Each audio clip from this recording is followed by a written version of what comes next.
सबको जय यीशु की। प्रभु क्रिस्त में प्यारे भाइयों बहनों, नवजीवन का संदेश इस शीर्षक के अंतर्गत प्रतिदिन ईश्वर का जीवंत वचनों को सुनने के लिए, उसको समझने के लिए और ईश्वर हम सबों से क्या कहता है इस बात को समझते हुए उसके अनुसार आचरण करने की कृपा मांगने के लिए मैं आप सभी लोगों का हार्दिक स्वागत करता हूं। आज अक्टूबर की 5 तारीख है और आज बृहस्पतिवार का दिन है। आज के दिन के सुसमाचार में मुख्य रूप से प्रभु वचन के प्रचार प्रसार को लेकर, ईश्वर के राज्य के प्रचार प्रसार को लेकर, प्रभु के सुसमाचार के प्रचार प्रसार को लेकर हम सबों को समझाते हैं और सतर्क करते हैं, सावधान करते हैं, कहाँ पर कैसे जाना है, क्या करना है, कैसे काम होना है। इन सारी बातों को बड़े बारीकी से समझाते। मुख्य रूप से प्रभु ने 72 अलग अलग शिष्यों को चुना, 72 अलग अलग शिष्यों को चुना और अलग अलग गांवों में भेजा ताकि लोग तैयार हो सकें प्रभु का वचन को सुनने के लिए, प्रभु को सुनने के लिए, प्रभु को ग्रहण करने के लिए, प्रभु का वचन को ग्रहण करने के लिए लोग तैयार हो जाएं। इसलिए प्रभु ने अलग अलग गांवों में 2-2 करके अलग अलग अपने शिष्यों को भेजा, जिस प्रकार से बाइबल बताता है। इसके बाद प्रभु ने अन्य 72 शिष्य नियुक्त किए और जिस जिस नगर और गांव में वह स्वयं जाने वाले थे वहाँ 2-2 करके उन्हें अपने आगे भेजा। उन्होंने उनसे कहा, फसल तो बहुत है परंतु मजदूर थोड़े हैं, इसलिए फसल के स्वामी से विनती करो कि वह फसल काटने के लिए मजदूरों को भेजें। जाओ, मैं तुम्हें भेड़ियों के बीच भेड़ों की तरह भेजता हूँ। सबसे पहले चुनौती इन प्रभु के वचनों के प्रचार प्रसार करने वाले लोगों के सामने ये चुनौती है, वो भेड़ हैं और भेड़िए के बीच उनको जाना है। मैं इस बात को जब पढ़ रहा था और इसके पूर्व भी बहुत बार जब मैंने पढ़ा और मनन चिंतन किया, मैं सोच रहा था ये कितना कठिन काम है। एक भेड़िए के बीच जाके उसका मुकाबला करना कितना कठिन है। यानी कि जो भेड़िए के बीच जाता है, उस भेड़िए को भेड़ के समान बनाना है।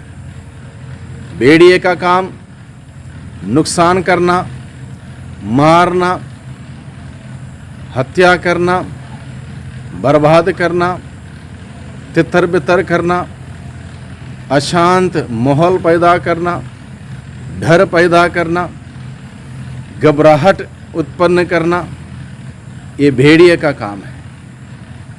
और ऐसे परिवेश में जब भेड़ वहाँ जाएगा, भेड़िए का सामना करेगा, उस भेड़िए को भेड़ के समान विनम्र बनाना, शांतिपूर्ण वातावरण में रहने वाले जैसा बनाना, हर प्रकार के डर घबराहट को दूर करते हुए वहाँ पर शांति की स्थापना करना, एक कार्य प्रभु ने अपने शिष्यों के द्वारा हम सभी लोगों को दे रखा है। आज के दिन में अगर हम इस बात को गहराई से मनन चिंतन करें, हमारे लिए संदेश यह है कि हम भेड़ बनकर भेड़ियों के बीच जाएं। जहां लोग तितर बितर करते हैं, उतल पुतल करते हैं, लोग वहां पर अन्याय आतंक जैसे कार्य करते हैं, ऐसे परिवेश में हमें घुसकर वहां जाकर वहां शांति स्थापित करने का काम है। सुसमाचार फैलाना, प्रभु की शांति को फैलाना, ये कार्य प्रभु ने हम सबों को दे रखा है। इस बात को प्रभु आज के सुसमाचार के द्वारा हम सबों को बताता है। आगे प्रभु बताता है, ना थैली, ना झोली और ना जूते ले जाओ। थैली और झोली इंसान कब ले जाता है? जब कुछ खरीदना हो, कुछ लाना हो, कुछ भर के घर लाना हो अपने लिए, तब थैली या झोली ले जाता है।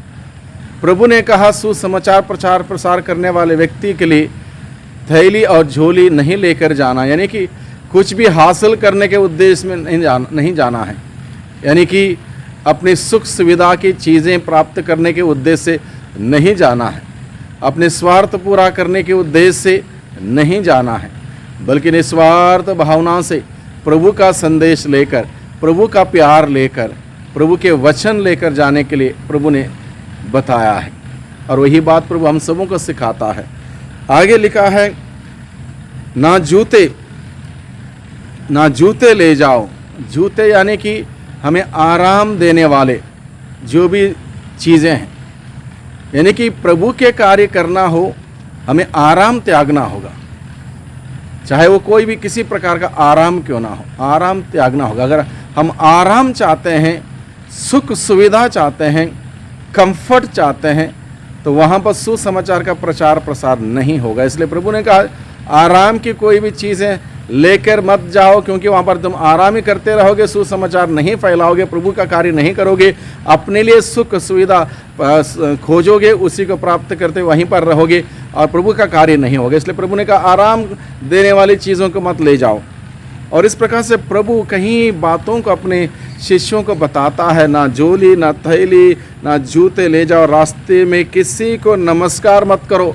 रास्ते में जब तुम सुसमाचार का प्रचार प्रसार करने जाते हो, किसी को नमस्कार मत करो, यानी कि किसी को इतना ज़्यादा तवज्जो मत दे दो, इतना ज़्यादा इम्पोर्टेंस मत दे दो, किसी को वहाँ पर तुम अपने देवता मत बनाओ। उसको सबको समान रूप से सम्मान करना ज़रूरी है, लेकिन एक विशिष्ट नमस्कार यानी कि उसको बहुत ऊंचा रखना नहीं। सब समान है, प्रभु के नज़रों में सब समान है। समान सम्मान ज़रूर चाहिए, लेकिन किसी को नमस्कार यानी कि अतिरिक्त इम्पोर्टेंस किसी को ना दें। इम्पोर्टेंस सिर्फ और सिर्फ प्रभु के लिए और प्रभु के वचनों के लिए हो। ये बात प्रभु अपने शिष्यों को समझाते हैं। इस प्रकार से आगे हम देखते हैं, प्रभु कहता है, जिस घर में तुम प्रवेश करते हो सबसे पहले यह कहो, इस घर को शांति। और हम सभी लोगों का यही परम कर्तव्य है, प्रभु के नाम से जो जाता है, प्रभु के प्रचार प्रसार करने के लिए, प्रभु का संदेश पहुंचाने के लिए, उसका कार्य है शांति स्थापित करना। जहाँ अशांति है, जहाँ अंधकार है, जहाँ लड़ाई झगड़ा है, जहाँ क्लेश है, जहाँ तनाव है, वहाँ पर प्रभु की शांति का संचार करना। और इसलिए प्रभु ने कहा, जिस घर में तुम प्रवेश करते हो उस घर में प्रभु की शांति का अभिवादन करो, ताकि वहाँ के लोग जो अशांत होके अन्याय झेलते हुए अंधकार में जो रहते हैं, जो सताए जाते हैं, परेशान हैं, पीड़ित हैं, उन सबों को प्रभु की शांति मिल जाए। और इस प्रकार से प्रभु अपने वचनों के द्वारा अपने शिष्यों को निरंतर मार्गदर्शन करते हैं। और आगे कहते हैं, उसी घर में ठहरे रहो, जिस घर में प्रवेश करो तो इस घर में ठहरे रहो, और उनके पास जो हो वही खाओ पियो, क्योंकि मजदूर को मजदूरी का अधिकार है। घर पर घर बदलते मत रहो। जिस नगर में तुम प्रवेश करते हो और लोग तुम्हारा स्वागत करते हैं, तो जो कुछ तुम्हें परोसा जाए वही खा लो। जिस घर में तुम्हारा सम्मान होता है, स्वागत होता है, और वहाँ के लोग जो कुछ भी तुमको खाने पीने के लिए देते हैं, वहाँ पर तुम जो कुछ भी चाहे वो ले लो, क्योंकि उन्होंने तुमको अपनाया है, इसलिए तुमको प्रभु के नाम से एक गिलास पानी भी पिलाया है। प्रभु उनको पुरस्कार देगा। प्रभु ने यही वचन में यही कहा है, जो भी प्रभु के नाम से किसी को एक गिलास पानी भी पिला दे, प्रभु उन लोगों को पुरस्कार देगा, जिससे कि उनको भी पुरस्कार मिले और प्रभु का कार्य करने वाले व्यक्ति को भी वहाँ से अपनी रोजी रोटी का इंतज़ाम हो जाए। इस प्रकार से प्रभु के वचन सुनाने वाले के लिए, संदेश वाहक के लिए अनेक प्रकार की बातें, सावधानी के लिए, सही तरीके से आगे बढ़ने के लिए, सही कार्य करने के लिए प्रभु सिखाता है। आगे प्रभु का वचन बताता है, वहाँ के रोगियों को चंगा करो और उनसे कहो, ईश्वर का राज्य तुम्हारे निकट आ गया है। रोगियों को चंगा करने की कार्य केवल वचन सुनाना मात्र नहीं, बल्कि वहाँ पीड़ित हैं, रोगी हैं, परेशान हैं, चिंतित हैं, तनाव में हैं, समस्याओं में हैं, बीमारी में हैं, उन सबों को छुटकारा देने का कार्य, उन सबों को प्रभु के वचन के द्वारा शुद्ध करने का कार्य, उन सबों को प्रभु के वचनों के द्वारा स्वस्थ लाभ प्रदान करने का कार्य करने के भी प्रभु अपने शिष्यों को बताता है। और वहाँ संदेश देने के लिए प्रभु बताता है, ईश्वर का राज्य निकट आ गया है। यानी कि जो राज्य शैतान का, अंधकार का, अत्याचार का, आतंक का, घबराहट का, भय का, वो समाप्त हो जाएगा। प्रभु का संदेश जहाँ पहुँचेगा और ईश्वर का राज्य की स्थापना होगी। प्यार, शांति, मोहब्बत, ऐसी ऐसे मूल्य वहाँ पर स्थापित होंगे, ईश्वर का राज्य वहाँ पर स्थापित होगा, ईश्वर की उपस्थिति वहाँ पर रहेगी। इस प्रकार का कार्य करने के लिए प्रभु अपने शिष्यों को बताते हैं। उसके बाद प्रभु कहते हैं, जहाँ तुम्हारा स्वागत ना हो वहाँ से अपने पैरों की धूल झाड़ कर दूसरे जगह पर जाओ, और एक जगह स्वागत नहीं होता है वहाँ से हम निराश होकर हताश होकर वापस ना आएँ, बल्कि दूसरे नगर जाएं, दूसरे जगह पर जाएं। ये ज़िंदगी में अनेक बार होता, हम अच्छा कार्य करते हो, बहुत सारे लोग हमारे विरोध करते होंगे, विरोध की बातें बताते होंगे, लोगों को भटकाते होंगे, ये होता है। दुनिया में बहुत सारे पेड़ पौधे हैं, सारे पेड़ पौधे फल नहीं देते, जो फल देते हैं, मीठे फल देते हैं, वहीं पर ज़्यादा लोग जाते हैं और उसी पेड़ को ज़्यादा पत्थर खाने पड़ते हैं। इसलिए इस बात से नहीं घबराना। प्रभु कहता है, अगर तुम्हारा स्वागत नहीं होता है या विरोध होता है या तो तुम्हारे खिलाफ लोग उठते हैं, कोई बात नहीं, वो रास्ता बदलो, उस घर बदलो, दूसरे जगह पर जाओ, वहाँ पर प्रचार करो, लेकिन अपना काम बंद मत करो। इस प्रकार से प्रभु आज के सुसमाचार के द्वारा हम सबों को प्रभु के सुसमाचार के वाहक के रूप में कार्य करने के लिए हमें बताता है, सिखाता है, समझाता है, मार्गदर्शन करता अपने वचनों के द्वारा, और वह स्वयं प्रभु अपने आत्मा के द्वारा हमारी अगुवाई करता है। इसलिए भाइयों बहनों, आइए आज का वचन हम लोगों ने सुना है, इसको समझने की चेष्टा हम लोगों ने की है। इसलिए प्रभु से इस वक्त हम प्रार्थना करें। सर्वशक्तिमान पिता परमेश्वर, धन्यवाद देते हैं आज के जीवंत वचनों के लिए। आज के वचनों के द्वारा प्रभु आपने हम सबों को इस बात का महत्व समझाया।